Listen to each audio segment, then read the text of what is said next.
வணக்கம். நான் உங்கள் அக்னி.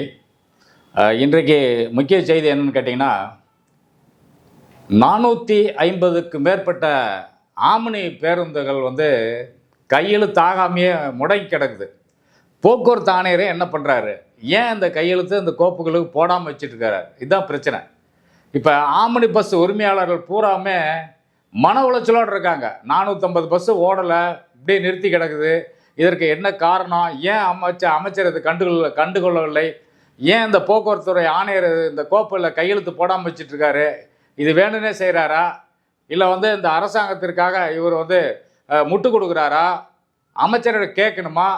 இது போன்ற விஷயங்கள்லாம் தான் இப்போ செய்தியாக நின்றுட்டுருக்குது. ஆம்னி பஸ் உரிமையாளர்கள் பூராமே நொந்து நூலாகி போயிருக்காங்க. 450 பஸ்ஸு இது வரைக்கும் பெண்டிங்லேயே இருக்குது, ஓடலை. அதற்கு காரணம் என்ன? 40 நாளைக்கு மேலே ஆயிடுச்சு. கிட்டத்தட்ட இன்றைக்கி ஆட்சி அமைச்சு 60 நாளைக்கு மேலே ஆயிடுச்சு, 60-70 நாள் ஆயிடுச்சுன்னு வச்சுங்க. ஆனால் இந்த ஆம்னி பஸ் உரிமையாளர்கள் பூரா மனக்குமர்களோட இருக்கிறாங்க. பஸ்ஸு ஓடலை, வருமானம் இல்லை, பொதுமக்கள் நலன் கருதி தான் இந்த பஸ்ஸெல்லாம் ஓட்டிகிட்டு இருக்காங்க.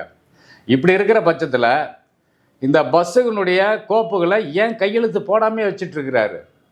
என்ன காரணம்? ஏதாவது பணம் எதிர்பார்க்கிறாரா, லஞ்சத்தை எதிர்பார்க்குறாரா, இல்லை இவங்க இப்போ டெய்லி ஆஃபீஸில் போக்குவரத்துறை ஆணையர் அலுவலகம் கிண்டியில் உட்காந்துக்கிட்டு ஐயா எனக்கு கையெழுத்து போடுங்க, ஐயா எனக்கு கையெழுத்து போடுங்கன்னு கெஞ்சணுமா? ஒன்றுமே புரியல. இப்போ இந்த ஆம்னி பஸ் உரிமையாளர்கள் கேள்வி என்னன்னு கேட்டிங்கன்னா, பழைய பேருந்துக்கு பர்மிட்டை புதுப்பிக்கணும். அதே போன்று பழைய பேருந்துக்கு புதிய வாகனம், அதாவது புதிய பஸ்ஸுக்கு அதுக்கு பர்மிட் போடணும். அது மட்டும் இல்லாமல் பெயர் மாற்றம் செய்யணும். இப்படி அரசுக்கு வருமானம் வரக்கூடிய முக்கியமான ஒரு அங்கம் வகிக்கின்ற போக்குவரத்துறையில் ஆம்னி பேருந்து, இந்த பேருந்துக்கு எந்த ஒரு நடைமுறை சாத்தியக்கூறும் இல்லாமல் இந்த ஆணையர் கையெழுத்து போடாமே வச்சிட்ருக்காருன்னா இது என்ன வேணும்னு செய்கிறாரா, இல்லை அமைச்சர் சொல்லி தான் நம்ம கையெழுத்து போடணும்னு வச்சிட்ருக்காரா? இதை உடனடியாக ஆணையர் கவனத்தில் எடுத்துக்கணும். இது போன்று பல வழக்குகள் இருக்குது. பல அதிகாரிகளுடைய சிரமத்திற்கு பல வழக்குகள் அங்கேயே தேங்கி கிடக்குது. கோப்புகளில் எந்த கோப்புலையும் கையெழுத்து போடுறது கிடையாது. இப்போ இந்த ஆட்சி அமைஞ்சு 6 மாதம் ரிலீஸாக, இப்போ அதாவது விட்டுருவோம், இவங்க நல்லது பண்ணுவாங்க அப்படின்னு சொல்லி தான் மக்களும் 6 மாதம் விட்டுருவோம், புதுசாக இருக்கிறாங்க, அமைச்சர்கள் புதுசு, எம்எல்ஏ புதுசு, முதலமைச்சரும் புதுசு, இப்படி புதியவர்கள் வந்ததுனால நம்ம கொஞ்சம் விட்டு பிடிப்போம் அப்படின்னு சொல்லிட்டு அரசியல் கட்சி தலைவர்கள் இருந்து பொதுமக்கள் வரைக்கும் இதை தான் பேசுகிறாங்க. இதை பயன்படுத்திக்கிட்டு இப்போ செய்ய வேண்டிய வேலைகளை செய்யணும்ல, ஏன் செய்யாமல் இருக்காங்க? இனியாவது இந்த காணொலியை பார்த்து ஆணையர் அவர்கள் நடவடிக்கை எடுக்கணும். இந்த 450 பஸ்ஸும் ஓடுற மாதிரி செய்யணும். அவங்க வாழ்வாதாரத்துக்கு வழிவகுக்கணும். ஆம்னி பேருந்து உரிமையாளர்கள்லாம் புலம்பிகிட்டு இருக்கிறாங்க. டெய்லியும் என்னடா அந்த ஆணையர் கையெழுத்து போடாமல் வச்சுட்டுருக்காரு, ஆணையர் கையெழுத்து போடாமல் வச்சுட்டுருக்கிறாரு, நம்ம எப்படி பஸ்ஸை ஓட்டுறது, என்ன பண்ணுறதுன்னு ஒன்றும் புரியாமல் முழிச்சிட்டு உக்காண்ட்ருக்காங்க. இது முற்றிலும் ஆணையருடைய தவறாக தான் நான் கருதுகிறேன். ஏன்னா ஒரு ஃபைல் வருதுன்னா உடனே கையெழுத்து போடணும். அது அரசுக்கு வருமானத்தை ஈட்டக்கூடிய ஃபைல் தான் அது.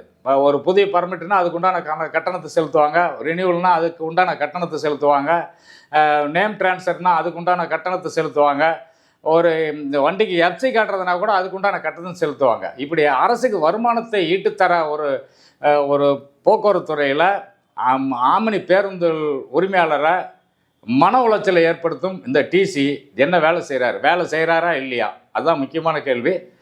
இந்த ஆணையர் போக்குவரத்து டிசி அவர்கள் இதை கணக்கில் எடுத்து உடனடியாக ஆம்னி பேருந்து உரிமையாளருடைய அந்த 450 பேருந்துகளும் ஓடக்கூடிய அளவிற்கு அந்த கோப்புகளில் உடனடியாக கையெழுத்து போடணும். கையெழுத்து போட்டு அவர்களுக்கு என்ன உதவிகள் செய்யணும், போக்குவரத்து விதிமுறைகள் மீறாமல் என்னென்ன பண்ணணும், அதெல்லாம் இவர் அறிவுரை சொல்லி அவங்கள அழைச்சி பேசி இதற்கு உண்டான தீர்வை காணணும். போக்குவரத்துடைய ஆணையர் அவர்கள் நடவடிக்கை எடுப்பாரான்னு தெரியல. பல வழக்குகள், பல ஆர்டிஓ எம்பி இன்ஸ்பெக்டர் வழக்குகள்லாம் அப்படியே பெண்டிங்லேயே இருக்குது. அதை விஜிலன்ஸில் பிடிச்சது, இவங்க அதாவது என்கொயரி பண்ணாமல் இருக்கிறது, இதெல்லாம் உடனடியாக பண்ணணும். பண்ணினா தான் இப்போ இந்த போக்குவரத்து துறையில் ஆர்டிஓ அலுவலகத்தில் ஆட்கள் பற்றாக்குறை, எம்இ இன்ஸ்பெக்டர் ஆர்டிஓலாம் நம்ம பலமுறை சொல்லிக்கிட்டே இருக்கிறோம். ஒவ்வொரு ஆஃபீஸ்லேயும் வந்து ஆட்கள் கிடையாது, பல மணி நேரம் பொதுமக்கள் காத்து கிடக்கிறாங்க. இதை உடனடியாக வந்து ஆணையர் கவனத்தில் எடுத்து இந்த வழக்குகள் ஃபைலில் தேங்கி கிடக்கிற ஃபைலில் உடனடியாக கையொப்பமிட்டு அதுக்கு ஒரு தீர்வு காணணும் அப்படின்னு சொல்லி தான் நாம் இந்த காணொளி மூலம் ஆணையருக்கு வேண்டுகோளாக வைக்கிறோம். ஆம்னி பஸ் உரிமையாளர்களும் வேண்டுகோளாக வைக்கிறாங்க. அடுத்த ஒரு செய்திக்கு வருவோம். கல்வித்துறை அமைச்சர் ராஜ்மோகன் தனியார் பள்ளிக்கூடத்தில், தனியார் கல்வி நிறுவனங்களில் காட்டுற ஆர்வத்தை அரசு பள்ளிக்கூடத்துலையும் காமிக்கணும். ஏன்னு கேட்டிங்கன்னா, அரசு பள்ளி நடத்தக்கூடிய அனைத்து இடங்களிலும் மேற்கூரை உடஞ்சி போயும், உள்ள தரையெல்லாம் இடிஞ்சு போயும், வசதியே கழிப்பறை இல்லாத வசதியும், விளையாட்டு திடல் இல்லாத வசதியும் நிறைய இருக்குது. இதெல்லாம் இவர் பார்க்கணும். இது கல்வித்துறையினுடைய அமைச்சர் ராஜ்மோகன் அவர்கள் மேம்போக்காக வந்து அதாவது தனியார் பள்ளிக்கூடத்துக்கு பணம் கோடி கோடியாக வச்சுருக்கிறவங்க பள்ளிக்கூடத்தில் போய் நான் அதை பண்ணுறேன் இதை பண்ணுறேன்னு செய்கிறத விட ஏழ்மையான வாழக்கூடிய கிராமப்புறத்தில் இருக்கக்கூடிய மக்களுடைய குழந்தைகள் படிக்கின்ற அரசு பள்ளிக்கூடத்தில் சென்று பார்வையிட்டு அந்த பள்ளிக்கூடத்தில் என்ன வசதி இல்லைன்னு சொல்லி இவர் ஆய்வு செய்து நடவடிக்கை எடுக்கணும். பல தனியார் பள்ளியில் வந்து என்னன்னு கேட்டிங்கன்னா, தலைமை ஆசிரியர்களுக்கு வந்து ஒரு லிமிட் வச்சுருப்பாங்க. என்னென்ன வாங்கணும், எவ்வளோ வாங்கணும், என்னென்ன செய்யணும்னு சொல்லிட்டு. அந்த லிமிட்டுக்கு மேலே போகக்கூடாது. அப்போ இதுக்காக வந்து ஆய்வு செய்வதற்காக, தணிக்கை செய்வதற்காக மாவட்டந்தோறும் தனியார் துறையை ஒரு கான்ட்ராக்ட் மூலம் ஆடிட்டிங் பண்ணுறதுக்காக வச்சுருக்காங்க.